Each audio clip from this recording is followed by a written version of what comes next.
Dernier exercice. Alors, un petit exercice que je pensais être simple, mais bon, il faut que j'arrête de penser parce que souvent quand je pense les exercices simples, vous les trouvez pas simples.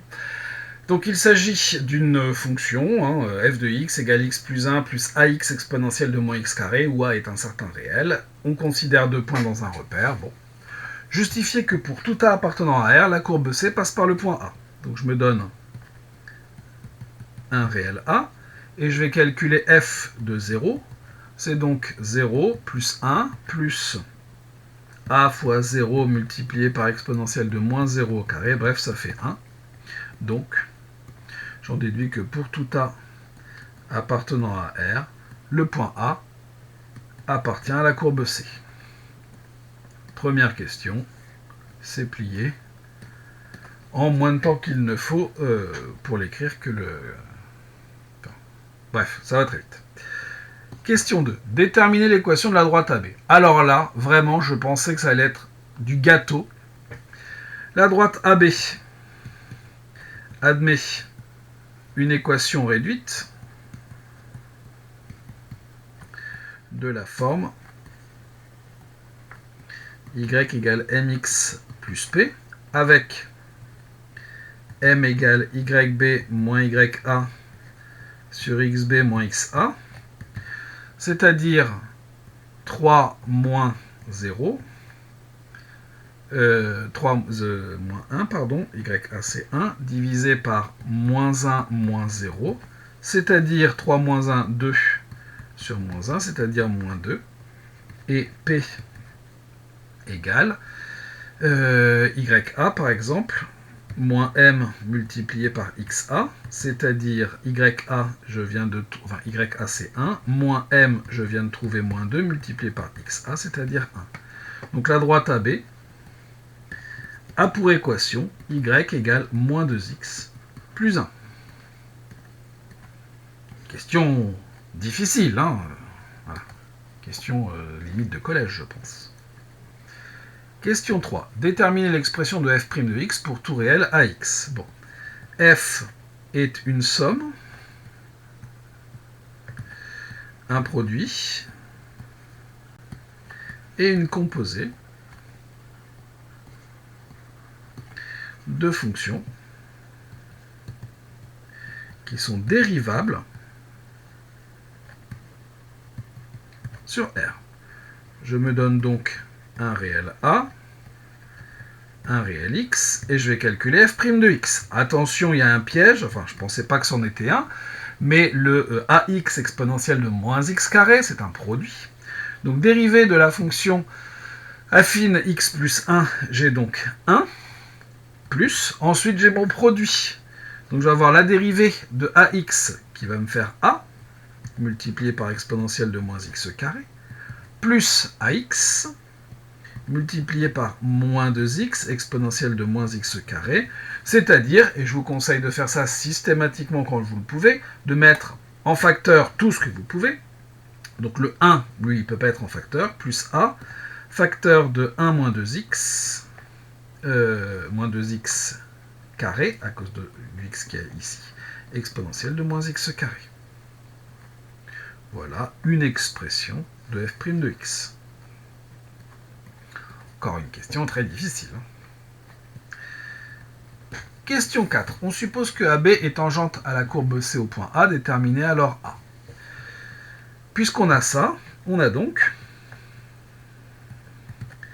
f' de A, c'est notre coefficient directeur de la tangente, qui doit être égal au coefficient directeur de la droite, c'est-à-dire à moins 2. C'est-à-dire, je vais marquer f' de A, mais f' de 0 est égal à moins 2. Donc, 1 plus A, facteur de 1 moins 2 fois 0 au carré, exponentielle de moins 0 égale moins 2. Ce qui revient à dire, très difficile, que 1 plus A est égal à moins 2, ou encore que A égale moins 3. C'est-à-dire que si jamais ça fonctionne, j'ai A qui est égal à moins 3. Mais il faut quand même que je vérifie une petite chose. C'est que ça colle pour le coefficient directeur, parce qu'on pourra avoir comment dire, le bon petit a, mais pas le bon coefficient direct, mais pas la bonne ordonnée à l'origine. Bon, sauf que comme on est on est au bon endroit, pas de souci. Quand je dis au bon endroit, hein, c'est qu'en fait on est à l'origine. L'équation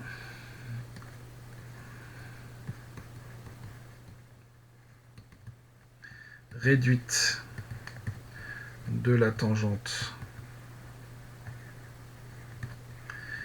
en A est alors,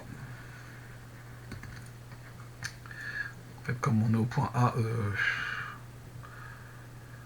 le point A est dessus en fait, donc c'est pas la peine de vérifier, mais Y, on va le faire, Y égale moins 2x plus f de 0, on a bien f de 0 égale 1, donc on a bien A qui est égal à moins 3. Bon, c'est une précaution un peu... On aurait pu se passer de cette vérification. Dernière partie. On admet dans la suite que A égale moins 3. Bon, bah, ceux qui n'ont pas trouvé A égale moins 3, j'ai envie de dire, lisez les questions. Donner une condition suffisante pour que, sur x, pour que f' de x soit strictement positif. Donc d'après la question 3, d'après les questions 3 et 4, pour tout x appartenant à R, vous avez f' de x qui est égal à, où est-ce qu'il est 1, A c'est moins 3, donc j'ai 1, moins 3, 1 moins 2x carré, exponentielle de moins x carré.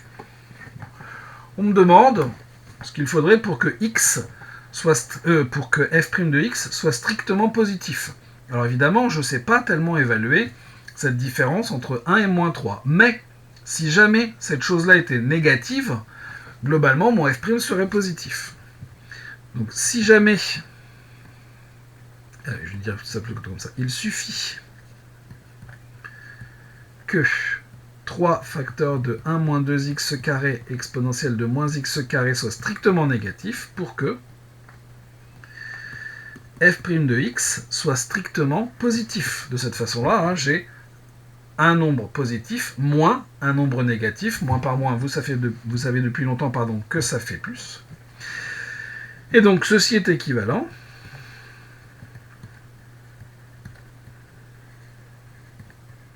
à 1 moins 2x carré négatif, puisque l'exponentielle et le nombre 3 sont tous les deux positifs, c'est-à-dire 2x carré supérieur à 1, c'est-à-dire que x carré supérieur à 1 demi, et donc x plus grand que 1 sur racine de 2, ou x inférieur à moins 1 sur racine de 2. Donc, je vais rédiger comme ça. Il suffit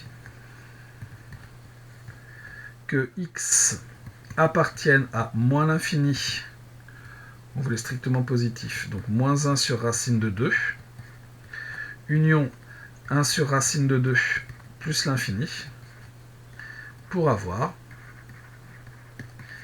f' de x strictement positif. C'est bien une condition suffisante, c'est pas nécessaire.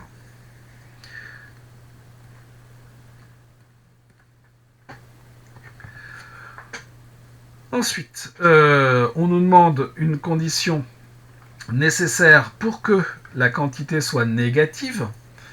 Et pour que ce soit négatif, il faut que 3x machin soit supérieur à 1. Pour avoir f' de x négatif, il faut que 3 facteur de 1 moins 2x carré facteur de exponentielle de x carré soit supérieur à 1. Sinon, ça ne marche pas.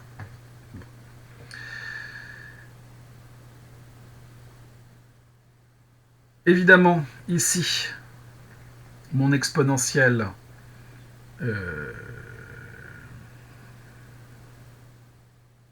L, elle est inférieure ou égale à 1.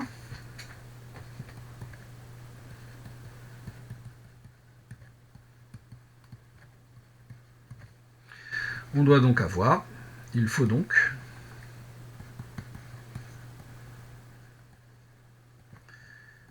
que 3 facteurs de 1 moins 2x carré soit lui-même plus grand que 1. Parce que comme on multiplie par un nombre plus petit que 1, et qu'on veut un résultat plus grand que 1, il faut que ce soit plus grand que 1. C'est-à-dire que 1 moins 2x carré soit plus grand que 1 tiers, c'est-à-dire que 2x carré soit inférieur à 2 tiers, c'est-à-dire que x carré soit inférieur à 1 tiers. C'est d'inférieur strict, c'est-à-dire que x soit compris entre moins 1 sur racine de 3 et 1 sur racine de 3.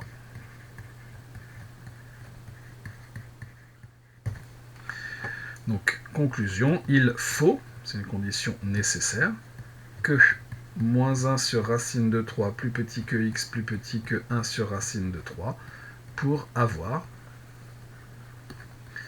f' de x négatif. Ça n'est pas suffisant, mais c'est nécessaire. Et voilà pour cet exercice 4. La dernière question était un peu plus délicate que les 4 précédentes, je vous l'accorde.